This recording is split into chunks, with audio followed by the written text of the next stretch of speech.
Morning বন্ধুরা, আমার আরও একটি নতুন ব্লগে সকল বন্ধুদেরকে স্বাগত। অনেক অনেক ভালোবাসা। এখন বাজে সকাল 10টা আর এখান থেকেই আমি ব্লগটি শুরু করলাম তোমাদেরকে সাথে নিয়ে। আই হোপ ভিডিওটি তোমাদের ভালো লেগে থাকবে।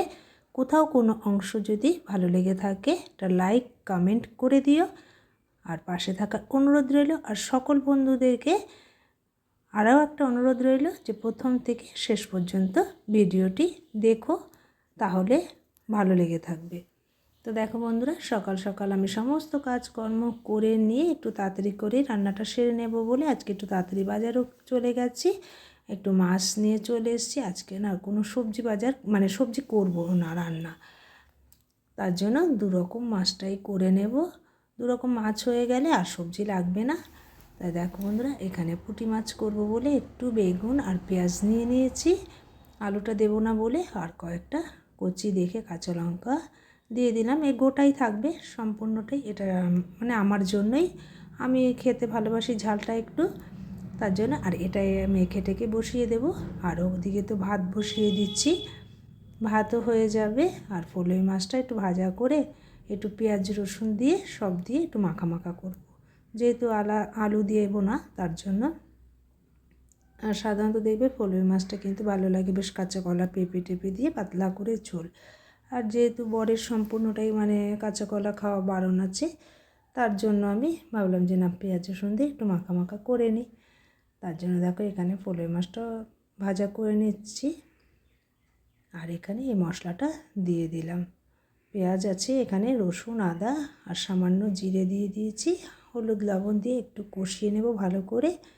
যেহেতু খুবই অল্প তেল থাকে এর মধ্যে, তাই একটু বেশ অনেকক্ষণ ধরেই আমি সমস্ত রান্নাগুলো বেশ কষিয়ে নিই।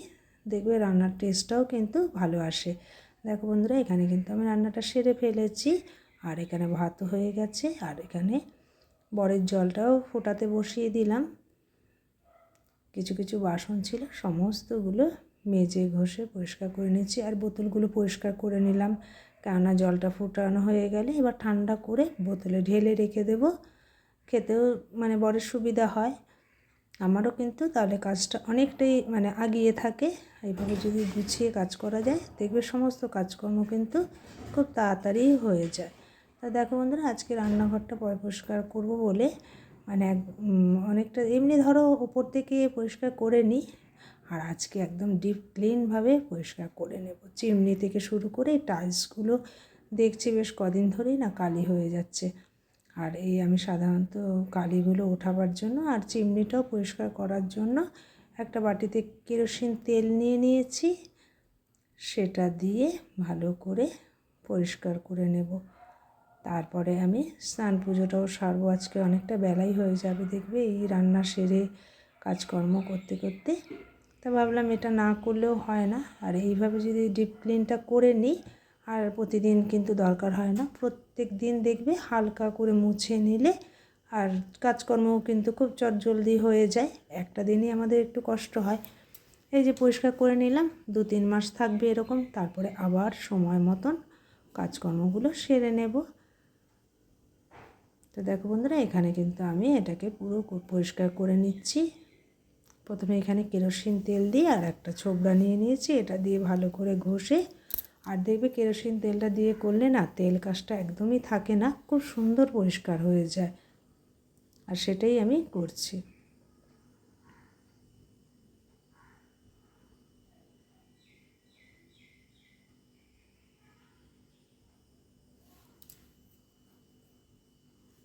আর চিমনিটা অনেক দিন ধরেই তেল কাজটা হয়ে গেছে। আর যেটার মধ্যে তেলটা জমা হয় ওটাও বেশ অনেকটা তেলও হয়ে গেছে দেখলাম।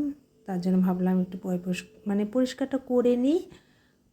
করলে কি হবে, আমাদেরও কিন্তু খুব সুবিধা হয়। আর নইলে না তেল পড়লে আর এই তেলগুলো এত ময়লা আর যেটা হয় খুব আঠালো একটা ভাব হয়।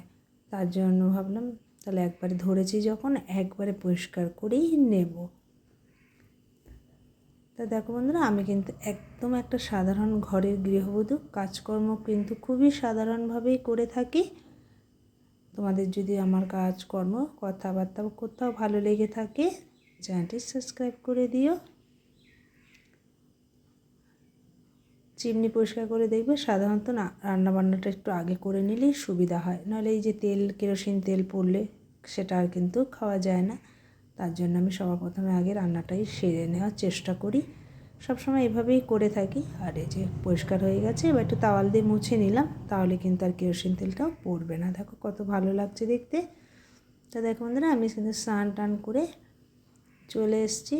তা কৌটো কাটিগুলো যেগুলো আর কি পরিষ্কার করা দরকার ছিল সেগুলো করে নিয়েছি। আর এগুলো আমি একদম গুছিয়ে নেব সুন্দর করে। আমার ঘরে কিন্তু খুব দামি জিনিসপত্র নেই, মানে যেটুকুই আছে থাকুক, সেটুকুকেই খুব যত্নভাবেই রাখতে চাই।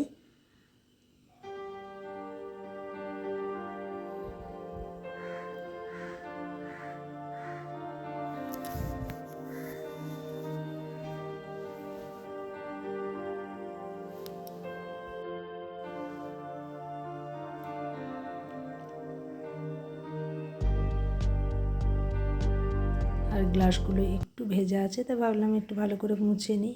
আর এই স্টিলের ছোটো ছোটো গ্লাস সব আমার চা খাওয়ারই গ্লাস, এখন আর এগুলোতে খাওয়া হয় না, তাই একটু আবার ভালো করে মেজে রেখে দিলাম। তো বন্ধুরা, এখানে আমার গোছানোটা একদমই কমপ্লিট হয়ে গেছে, বর চলে এলে খেয়ে নেব। তা দেখো বন্ধুরা, খেতে বসে যাব এখন। এখানে এই রান্না করেছিলাম। টাটা, আজ এই পর্যন্তই রইল, আবার অন্য কোনো ব্লগে দেখা হবে।